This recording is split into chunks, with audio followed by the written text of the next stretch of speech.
ಇಲ್ಲ ಹೆಂಗೆ ಕಣ್ಣು ಅದ ಈಗ ಹೊಡಿತಾಳೆ. ಕುಚ್ಚ ಕಣ್ಣು ನೋಡಿದ ಹೆಂಗೆ ಅಮ್ಮ? ಲೇಖನ ಕಣ್ಣು ನೋಡಿ ಅದು ಹೆಂಗ?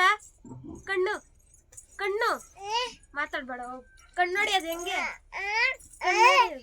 ಏ ಬಿದ್ದು ಲೋಪರ್ ಎದ್ದೇಳು ಮೇಲೆ. ಅಳ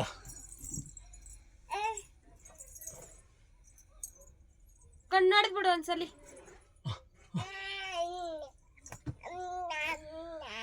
ಹೆಂಗೆ ಕಣ್ಣು ಅದ ಲೇಖನ? ಇನ್ನೊಂದ್ಸರಿ ಹೊಡಿ ಕಣ್ಣು. ಲೇಖನ ಇಲ್ಲಿ ನೋಡಿ, ಇನ್ನೊಂದ್ಸಲಿ ಹೊಡಿ ಕಣ್ಣು. ಲೇಖನ ಇನ್ನೊಂದ್ಸರಿ ಹೊಡಿಯಮ್ಮ ಕಣ್ಣು. ಇಲ್ಲೋಡ ಅಲ್ಲ ಏ ಕಳ್ಳ. ಚಾಕಿ ಲೇಖನ. ಅಯ್ಯೋ ಗೊಮ್ಮಯ್ಯ ಬರ್ತಾನೆ. ಗೊಮ್ಮಯ್ಯ ಗೊಮ್ಮಯ್ಯ ಬರ್ತಾನಮ್ಮ. ಕಣ್ಣಡಿ ಕಣ್ಣಡಿ. ಏ ಗೊಮ್ಮಯ್ಯ ಬರ್ತಾನೆ. ಗೊಮ್ಮಯ್ಯ ಬರ್ತಾನೆ. ಗೊಮ್ಮಯ್ಯ ಬರ್ತಾನೆ. ಕಣ್ಣು ನೋಡಿ. ದೊಡ್ಡಪ್ಪನವ್ ನೀನು.